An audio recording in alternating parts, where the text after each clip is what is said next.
আসসালামু আলাইকুম। আজকে আমি কথা বলবো পায়ে ফাঙ্গাল ইনফেকশন অর্থাৎ টিনিয়া পেডিস নিয়ে। ফাঙ্গাস অর্থাৎ ছত্রাকজনিত সংক্রমণের কারণে আমাদের পায়ের আঙ্গুলের মাঝখানে এবং পায়ের তলায় টিনিয়া পেডিস নামে এক ধরনের ছত্রাকের সংক্রমণ ঘটে, যার আরেক নাম অ্যাথলেটস ফুট। গরম ও আর্দ্র আবহাওয়ায়, বিশেষ করে বর্ষাকালে, এই ফাঙ্গাল ইনফেকশন বেশি ঘটে। পৃথিবীর প্রতি 100 জনের মধ্যে 3 জন মানুষ এই ফাঙ্গাল ইনফেকশনে আক্রান্ত। বয়স্ক পুরুষ, ডায়াবেটিস রোগী এবং যাদের রোগ প্রতিরোধ ক্ষমতা কম, তারা এই ফাঙ্গাল ইনফেকশনে বেশি ভোগে।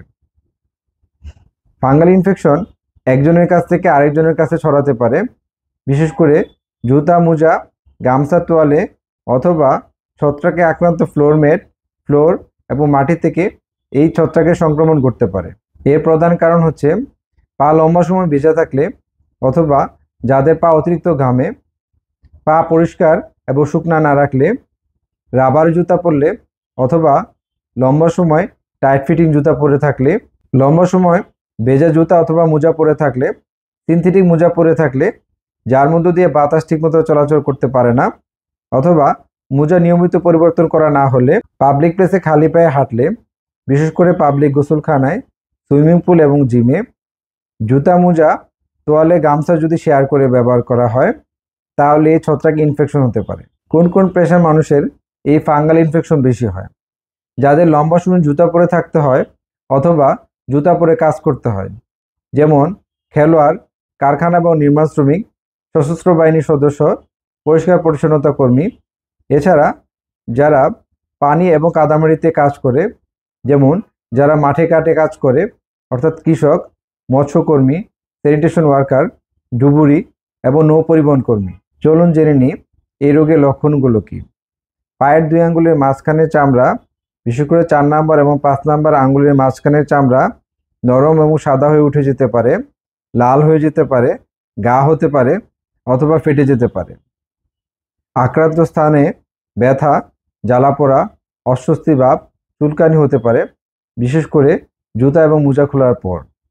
পা থেকে দুর্গন্ধ বের হতে পারে। পায়ের তলার চামড়া ফোস্কা পড়ে যেতে পারে, ফোস্কা ফেটে গিয়ে লাল হয়ে যেতে পারে। পায়ের তলার চামড়া মোটা হয়ে যেতে পারে অথবা মাছের আঁশের মতো চামড়া উঠে যেতে পারে। কখনো কখনো পায়ের তলায় মোটা ফাটল দেখা দিতে পারে। সাধারণত পায়ের উপরের চামড়ায় কোনো অসুবিধা থাকে না। সঠিক সময়ে এই ফাঙ্গাল ইনফেকশনের চিকিৎসা না করা হলে এখানে পরবর্তীতে ব্যাকটেরিয়া ইনফেকশন দিয়ে পুজ হতে পারে, আলসার হতে পারে অথবা এই ফাঙ্গাল ইনফেকশন শরীরের অন্য জায়গায় ছড়িয়ে পড়তে পারে। এখন জেনে নিই এ রোগের চিকিৎসা কী। অল্প মাত্রা ফাঙ্গাল ইনফেকশন অধিকাংশ ক্ষেত্রে অ্যান্টিফাঙ্গাল ক্রিম ব্যবহার করলে পুরোপুরি ভালো হয়ে যায়। এ সকল ক্রিম পা ভালো করে পরিষ্কার করে শুকিয়ে নিয়ে তারপর ব্যবহার করতে হয়। এ সকল ওষুধের মধ্যে রয়েছে লুলিকণাজল গ্রুপের ওষুধ, যা বাজারে লুলিজল বা লুলিটপ নামে পাওয়া যায়। রয়েছে ক্লট্রিমাজল গ্রুপের ওষুধ, যা বাজারে এফান, ক্লট্রিম নামে পাওয়া যায়। রয়েছে মাইকোনাজল গ্রুপের ওষুধ, যা বাজারে ফানজিডাল নামে পাওয়া যায়। রয়েছে টারবিনাফিন গ্রুপের ওষুধ, যা বাজারে টারবিন, এক্সপিন নামে পাওয়া যায়। এ সকল ওষুধ রোজ 2 বার 2 থেকে 4 সপ্তাহের জন্য ব্যবহারের জন্য দেয়া হয়। এ সকল ক্রিম ব্যবহার করার পরও যদি আক্রান্ত স্থানে ঘা না শুকায়, আক্রান্ত স্থানে পুজ দেখা দেয় অথবা জ্বর দেখা দেয়, তাহলে দ্রুত একজন চর্মরোগ বিশেষজ্ঞ ডাক্তারের শরণাপন্ন হতে হবে। কারণ এ সকল ক্ষেত্রে মুখে খাওয়ার অ্যান্টিফাঙ্গাল ওষুধের পাশাপাশি অ্যান্টিবায়োটিক দিতে হয়। আর এ সকল ওষুধ ডাক্তারের পরামর্শ ব্যতীত ব্যবহার না করাই ভালো। কিভাবে আমরা এই ফাঙ্গাল ইনফেকশন প্রতিরোধ করতে পারি? পা শুকনা এবং পরিষ্কার রাখতে হবে। অজু, গোসল অথবা যখনই পা ভেজাবেন, তারপর পা এবং পায়ের আঙ্গুলের মাঝখানের জায়গা তোয়ালে, গামছা অথবা টিস্যু দিয়ে পরিষ্কার করে শুকিয়ে ফেলতে হবে। মোজা পরার আগে পা ভালো করে শুকিয়ে নিতে হবে।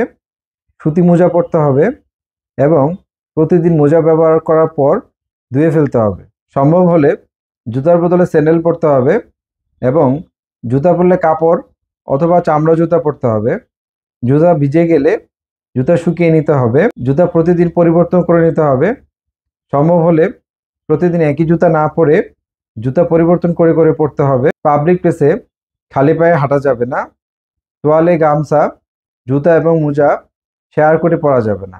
এ সকল সাবধানতা অবলম্বনের মাধ্যমে আমরা টিনিয়া পেডিস অর্থাৎ ফাঙ্গাল ইনফেকশন থেকে নিজেদের মুক্ত রাখতে পারি। আজকের মতো এখানে শেষ করছি। আসসালামু আলাইকুম রহমতুল্লাহ।